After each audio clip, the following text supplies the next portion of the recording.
I never imagined that a single day could change everything I thought I knew about myself, about love, about her. Emma had been my best friend since high school. We grew up together, shared secrets over sleepovers, laughed until our stomachs hurt, and cried on each other's shoulders when the world felt too heavy. To everyone around us, we were inseparable, almost like sisters. But deep inside, I always felt something different when it came to her, something I buried so deep that I convinced myself it wasn't real. Emma was beautiful in a way that wasn't obvious to everyone but impossible for me to ignore. Her soft brown eyes carried warmth, her laughter could brighten any room, and the way she absent-mindedly tucked her hair behind her ear when she was nervous always made me want to reach out and touch her. I used to scold myself for thinking like that. She was my best friend, after all, and I couldn't risk losing her over something I didn't fully understand. But that summer afternoon changed everything. It was one of those lazy days when the sun hung low, casting golden light through her bedroom window. We were sprawled across her bed, surrounded by snack wrappers and half-watched Netflix shows. She leaned back, resting her head on my shoulder as she scrolled through her phone, and I felt that familiar spark ripple through me, the one I always ignored. Except this time, it was stronger. "Why are you staring at me like that?" Emma suddenly asked, her lips curling into a teasing smile. I blinked, realizing I had been caught. I wasn't staring. "Yes, you were," she laughed softly, her voice a whisper that tickled my skin. "You always do when you're lost in thought." Her words made my heart race, but before I could reply, she reached out and brushed a crumb from my cheek. The touch was so casual, so natural, yet it sent a shiver down my spine. I swallowed hard, forcing myself to smile as if it didn't affect me. But she noticed. She always noticed. "You're blushing," Emma said, raising an eyebrow. "What's going on in that pretty head of yours?" "Pretty." She called me pretty all the time, but today it felt different. Dangerous. My lips parted to answer, but no words came out. Instead, we just stared at each other, the air between us heavier than it had ever been. That was the first moment I realized I couldn't keep pretending. Something inside me wanted her, not just as my best friend, but as something more.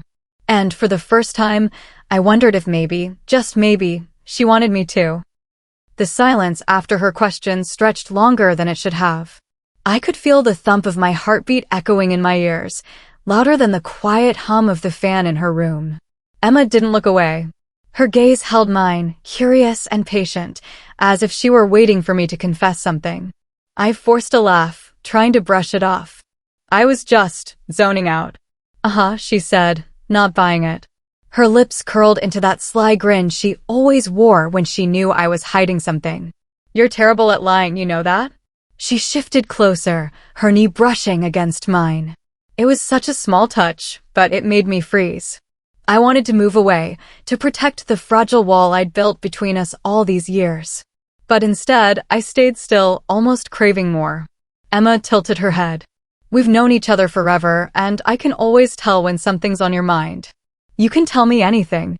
You know that, right?" God, she made it sound so easy. But how could I tell her that every time she touched me, my body lit up like fire? That every time she called me pretty, I wanted her to mean it in the way I secretly hoped. "I know," I whispered. Her smile softened, and then she leaned back against the pillows, letting her hand fall gently onto mine. I wasn't sure if it was intentional, but the warmth of her skin against mine made my stomach flutter. I glanced down at our hands, so close, and felt the world tilt. For years, I had replayed these little moments in my mind, telling myself they meant nothing. But sitting there, I realized they meant everything. Emma noticed my hesitation and gave my fingers a playful squeeze. "You look like you've seen a ghost. Relax." "Easier said than done," I muttered under my breath. "What was that?" she teased. "Nothing," I replied quickly, cheeks burning. She laughed again, that melodic sound that had always been my favorite. But there was something else in her eyes now, something I hadn't noticed before. Was it longing? Or was I just seeing what I wanted to see? The air felt heavy with unspoken words. I wanted to tell her, to blurt it all out, to take the risk. But instead, I sat there, battling the storm inside me. And then she said something that made my breath catch. "You know, I've always wondered what it would be like if we weren't just friends. My heart stopped. What do you mean? I asked, my voice trembling. She shrugged casually, though her eyes were anything but casual. I don't know. We spend all our time together. We're closer than anyone else. Sometimes I think, maybe there's more between us than just friendship. I stared at her wide-eyed, unable to form words. She had said it, the thing I had been terrified of admitting. And in that moment, I knew everything was about to change. Her words echoed in my head like a song I couldn't shake. Maybe there's more between us than just friendship. I kept staring at her, unsure if she was joking, teasing, or dead serious. Emma didn't look away. She was calm, confident, her eyes fixed on mine as though daring me to respond. My throat went dry. I wanted to ask her what she meant, but I was terrified of the answer. Finally, I managed to whisper, "Do you really think that?" A small smile tugged at her lips. Sometimes, she admitted softly. Don't you? I froze. Every instinct told me to deny it, to laugh it off, to protect what we had. But my heart screamed for honesty. Yes, I said before I could stop myself. My voice was barely audible, but I knew she heard it. Her expression changed, surprise first, then something softer, deeper, like relief. The silence between us became electric. She shifted closer until her thigh brushed against mine, her shoulder pressed into me. My whole body tensed, not with fear, but with the overwhelming rush of wanting her. "You're shaking," Emma murmured, brushing her hand along my arm. "I know," I whispered, my breath catching. "You make me nervous." Her laugh was gentle, not mocking. "You've never been nervous around me before." "That's because I never thought about." My voice trailed off, but the unfinished sentence hung heavy between us. She leaned in then, her face inches from mine. I could see every detail, her lashes, the freckles dusting her cheeks, the curve of her lips. My chest rose and fell rapidly, my body screaming for her. "Thought about what?" she asked, her voice low, her eyes searching mine. I swallowed hard. "About kissing you." Her lips parted, and for a second, I thought she might pull away. But instead, she whispered, "Then maybe you should." Time seemed to stop. My heart raced so fast I thought it might burst. Slowly, cautiously, I leaned forward, giving her the chance to back away. But she didn't move. Her eyes fluttered shut, and before I knew it, our lips brushed soft, hesitant, testing. The moment was fragile, like a secret we weren't supposed to share. But the instant her lips touched mine, it felt right. So right. I kissed her gently, savoring the sweetness, the warmth, the way her breath mingled with mine. When we pulled apart, my whole body was trembling. Emma's hand lingered on my cheek, her thumb brushing my skin. She was smiling, her eyes shining with something I had never seen before. "Wow," she whispered. "So that's what we've been missing." I couldn't help but laugh through my nerves. "Yeah, wow."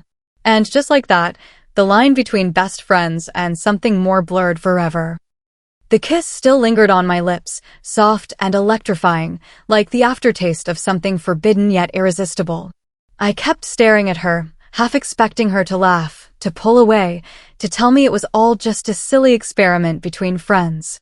But Emma didn't do any of those things. Instead, she leaned closer, her forehead resting against mine, her breath warm and uneven. "Was that okay?"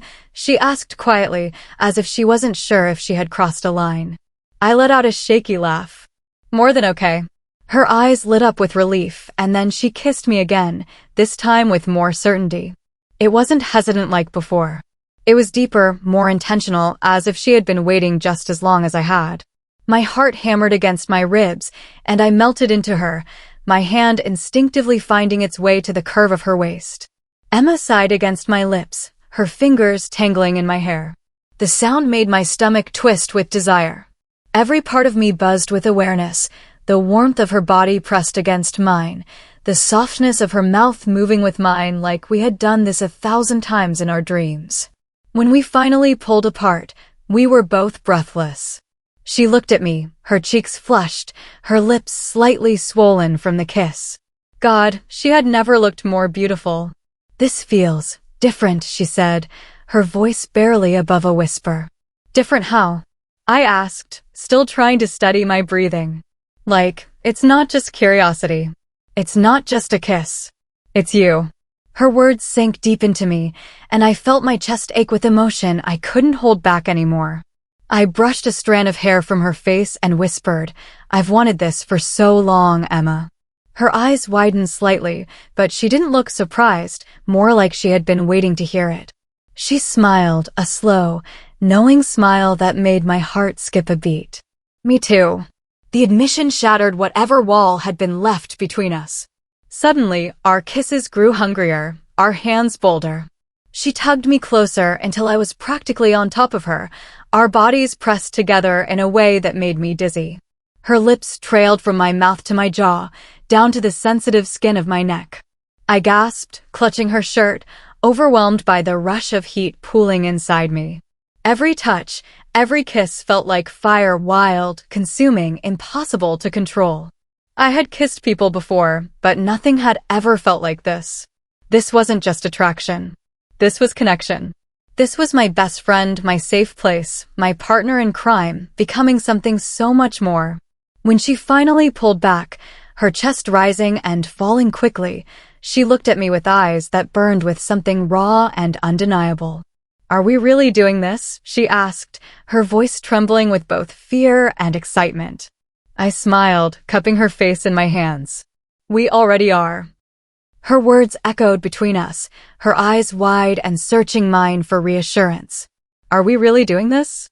"Yes," I whispered again, my thumb tracing her cheek. "I want this. I want you." That was all it took. Emma's lips crashed back into mine, urgent and hungry. This kiss wasn't soft or testing, it was full of all the years we had held back, all the feelings we had buried. My pulse quickened as I kissed her back with the same intensity, my hands roaming, memorizing the shape of her. She pulled me closer, her body pressing into mine until I could feel the heat radiating between us. My breath hitched as her fingers slid under the hem of my shirt, grazing my skin. The touch was featherlight, but it sent a shiver straight down my spine. I pulled back for just a moment, my forehead resting against hers, needing to see her eyes. "Are you sure?" I asked softly, giving her the chance to stop. Emma's lips curved into a smile, but it wasn't playful this time, it was tender, certain. "I've never been more sure of anything." Her confidence broke the last of my hesitation. I leaned in, kissing her deeply, my hands threading into her hair, pulling her closer. Every touch ignited me, every sigh spilling from her lips made me ache for more. We shifted, tangled together on the bed, laughter bubbling between kisses when we bumped clumsily against the pillows. But even in the laughter, the need was there, raw, undeniable. Her hands explored me slowly, carefully, like she was learning a language she already knew by heart. I gasped when her lips trailed along my collarbone, heat flooding my body. My fingers clutched at her shirt, desperate to feel more, to close the distance between us completely. "Emma," I breathed, her name slipping from my lips like a prayer. She paused, her eyes meeting mine. "Tell me if it's too much," she whispered. "It's not," I said quickly, almost desperately. "Please don't stop." Something in my voice must have reassured her, because she kissed me again, slower this time, deeper, savoring every second. My heart swelled with more than just desire. It was love, fierce and overwhelming, woven into every touch, every kiss, every stolen breath between us. Time blurred as we gave ourselves to each other, not just physically, but emotionally, fully, honestly. For the first time, I felt completely seen, completely wanted, completely hers. When we finally paused, breathless and tangled in each other's arms, Emma buried her face in my neck and whispered, "I don't ever want this to end." I held her tighter, my heart so full it hurt. "It doesn't have to." The room was quiet except for the sound of our breaths slowly evening out. The golden light of late afternoon spilled through the curtains, wrapping us in a glow that felt almost unreal, like we had stepped into a different world where nothing existed but us. Emma lay curled against me, her head on my chest, her arm draped lazily across my stomach. I absent-mindedly traced patterns along her shoulder, still trying to process what had just happened. It felt like a dream, something I had imagined 100 times but never believed would come true. She tilted her face up toward me, her eyes soft, her lips curved into the tiniest smile. "You're quiet," she murmured. I swallowed, my throat tight. "I'm just scared I'll wake up and this won't be real." Emma's smile widened, and she reached up to brush her fingers across my cheek. "It's real," she said firmly. "I'm here. With you." Those simple words made my chest ache. I pulled her closer, pressing a kiss to the top of her head. For years, I had carried these feelings like a secret I could never share. Now, she was in my arms, and she felt like mine. "You know," she whispered after a moment, her voice thoughtful, "I used to wonder if you felt the same way. But I never wanted to risk losing you by asking." My breath caught. You thought about this too?" She laughed softly, almost shyly. "More times than I can count. The way you looked at me sometimes. I used to imagine what it would be like if one day you just kissed me. And now," she trailed off, her eyes sparkling. "Now you have." I couldn't stop the smile that spread across my face. "I can't believe we wasted so much time pretending."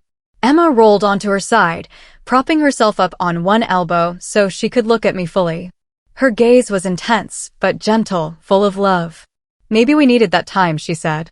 "To grow, to be sure. And now that we're here, I don't ever want to go back." Her words wrapped around me like a promise. I reached up, brushing her hair back, letting my fingers linger at the nape of her neck. "Neither do I." She leaned down, kissing me softly, slowly, like we had all the time in the world. And in that moment, it felt like we did. We didn't talk about labels or the future or what anyone else would think. None of it mattered. All that mattered was this, her body warm against mine, her lips gentle on my skin, the truth finally out in the open between us.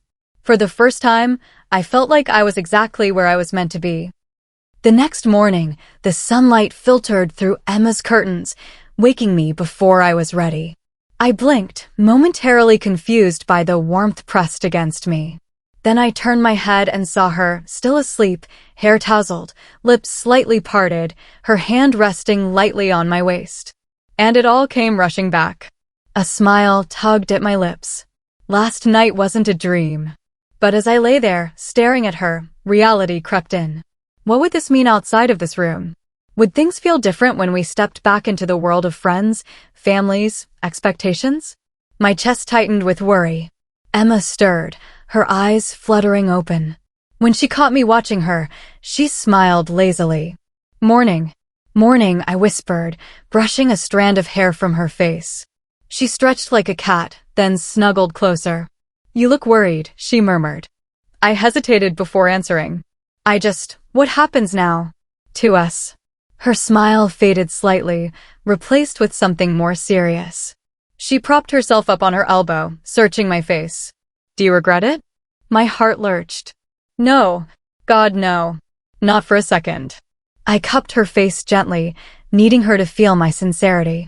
"I'm just scared of how people will react. What if things get complicated? What if we lose what we had?" Emma took a deep breath, her thumb brushing across my knuckles. "Things will change. But maybe that's not a bad thing. Maybe what we have now is even better than before." I wanted to believe her, and the way she looked at me, so steady, so sure, helped melt some of the fear. Later that day, we found ourselves at a cafe, sipping iced coffee like we had 1,000 times before. Only this time, every brush of her hand against mine, every secret glance we shared, felt charged with meaning. Our friend group arrived not long after, laughing and filling the space with noise. We played our parts well, joking and chatting like always, but I couldn't stop sneaking glances at Emma. And every time she caught me, her lips quirking into that little knowing smile that made my stomach flip. At one point, our friend Sarah leaned across the table, squinting at us. "You two are acting weird. What's going on?" Panic surged through me, but Emma just laughed it off. "Nothing. We're fine." But under the table, her fingers slid over mine, giving me a reassuring squeeze. My heart soared at the secret intimacy of it. That night, as we walked home side by side, I asked her softly, "Do you think they'll notice?" She grinned. "Eventually. But when they do, we'll tell them. Together." Her confidence steadied me. And in that moment, I realized something important. Whatever fears we had to face, I didn't have to face them alone. The days that followed felt both familiar and completely new. Emma and I still did all the little things we always had: late-night talks, inside jokes, movie marathons, but now there was something deeper threaded into every moment. Her hand in mine when no one was looking, her lips brushing mine when we said goodbye, the way her eyes softened when they met mine across a crowded room. It wasn't just friendship anymore. It was love, real and undeniable. But it wasn't without fear. Some nights, lying tangled together, I confessed my worries. What if we ruin this? What if we can't handle the world knowing? Emma would always hush me with a kiss, her voice steady and sure. Then we face it together. I'd rather take the risk than live without knowing what this feels like. Her certainty gave me courage. And slowly, I stopped worrying about the what-ifs and started focusing on the what-is. And what we had was beautiful. One evening, weeks later, we sat on the swings at the old park near our neighborhood, the same place we had spent countless afternoons as kids. The air was warm, crickets singing in the background, and the glow of the street lamp lit her face softly. "I used to sit here," Emma said quietly, swaying gently, "and wonder if you'd ever see me the way I saw you." My heart ached at her words. I reached over, entwining my fingers with hers. "I always saw you. I just didn't know how to admit it to myself." She squeezed my hand, smiling. "Well, you've admitted it now." I laughed softly, leaning toward her until our foreheads touched. "Yeah, and I'm never letting you go." She kissed me then, slow and certain, under the dim glow of the streetlight. And for the first time in my life, everything felt exactly right. The truth was simple. Emma wasn't just my best friend anymore. She was my love, my safe place, my everything. And though the world around us might change, I knew one thing would never change. What started as friendship had grown into something far stronger, something meant to last. The day my best friend became my love wasn't just a single moment. It was the start of the rest of our lives.